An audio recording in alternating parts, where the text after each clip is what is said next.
Chapter 12.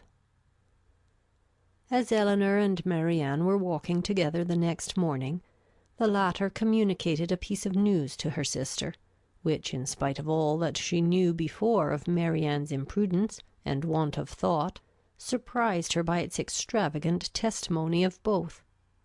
Marianne told her, with the greatest delight, that Willoughby had given her a horse, one that he had bred himself on his estate in Somersetshire, and which was exactly calculated to carry a woman.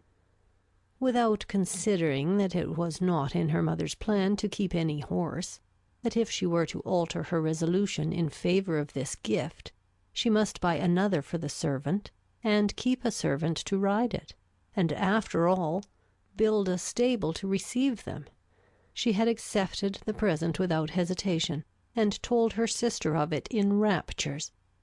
"He intends to send his groom into Somersetshire immediately for it," she added, "and when it arrives we will ride every day.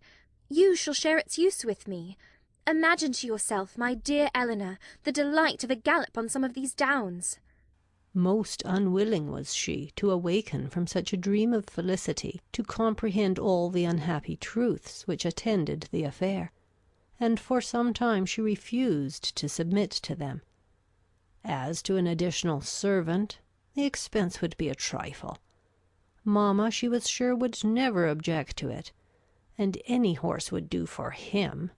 He might always get one at the park. As to a stable, the merest shed would be sufficient. Eleanor then ventured to doubt the propriety of her receiving such a present from a man so little, or at least so lately, known to her. This was too much. "You are mistaken, Eleanor," said she warmly, "in supposing I know very little of Willoughby. I have not known him long indeed, but I am much better acquainted with him than I am with any other creature in the world, except yourself and mamma.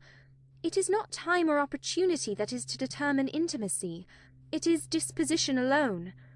7 years would be insufficient to make some people acquainted with each other, and 7 days are more than enough for others. I should hold myself guilty of greater impropriety in accepting a horse from my brother than from Willoughby. Of John I know very little, though we have lived together for years, but of Willoughby my judgment has long been formed." Eleanor thought it wisest to touch that point no more. She knew her sister's temper.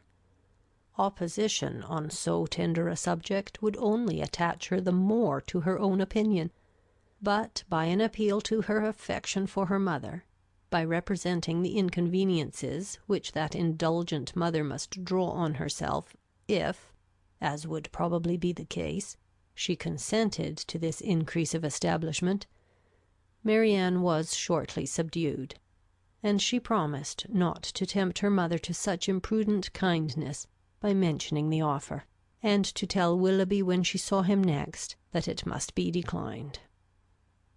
She was faithful to her word, and when Willoughby called at the cottage, the same day, Eleanor heard her express her disappointment to him in a low voice, on being obliged to forego the acceptance of his present.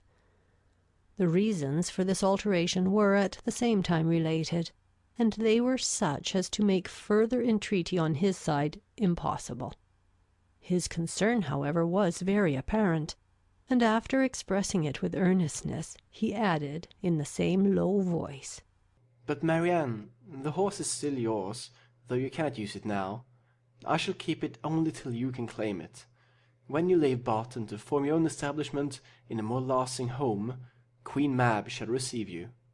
This was all overheard by Miss Dashwood, and in the whole of the sentence, in his manner of pronouncing it, and in his addressing her sister by her Christian name alone, she instantly saw an intimacy so decided, a meaning so direct, as marked a perfect agreement between them. From that moment she doubted not of their being engaged to each other, and the belief of it created no other surprise than that she or any of their friends should be left by tempers so frank to discover it by accident. Margaret related something to her the next day which placed this matter in a still clearer light.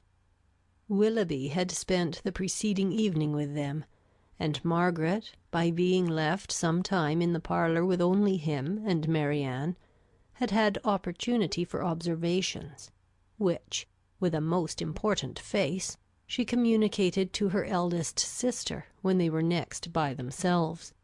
"Oh, Eleanor!" she cried. "I have such a secret to tell you about Marianne. I am sure she will be married to Mr. Willoughby very soon."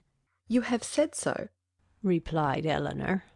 "almost every day since they first met on Highchurch Down, and they had not known each other a week, I believe, before you were certain that Marianne wore his picture round her neck, but it turned out only to be the miniature of our great uncle."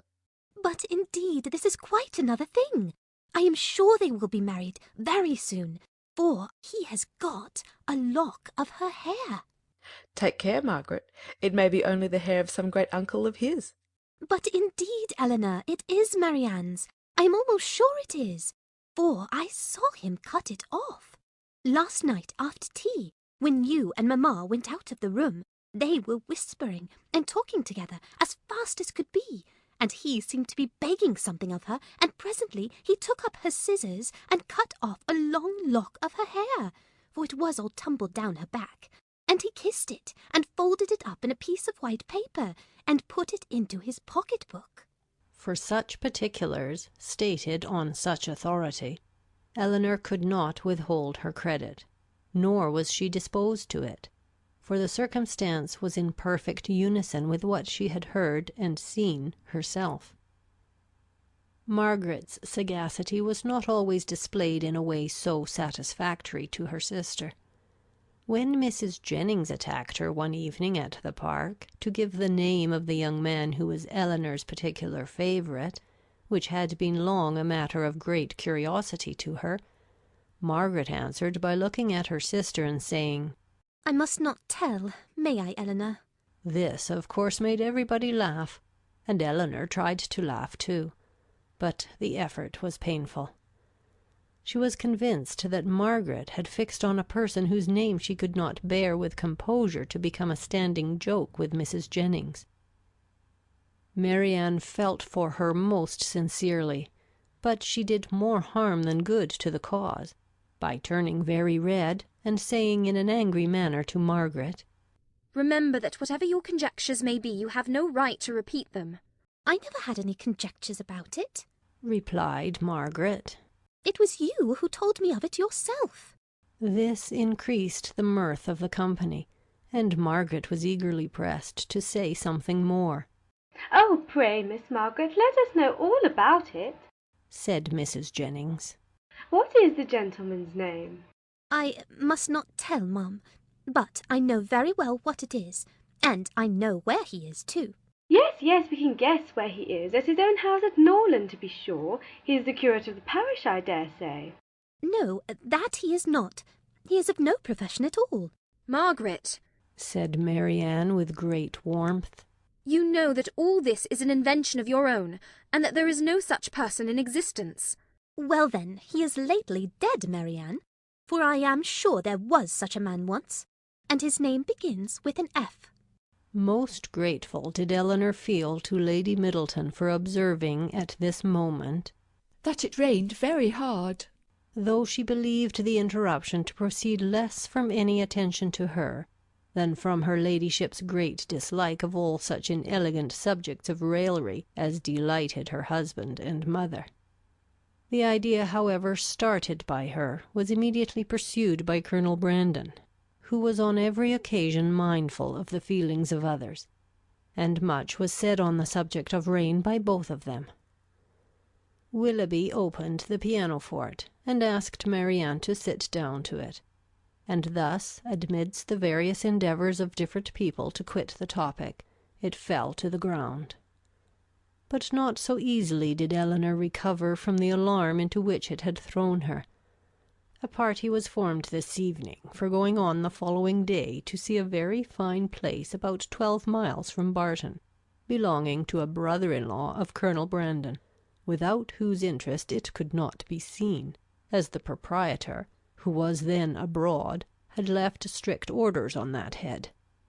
The grounds were declared to be highly beautiful, and Sir John, who was particularly warm in their praise, might be allowed to be a tolerable judge, for he had formed parties to visit them, at least, twice every summer for the last 10 years.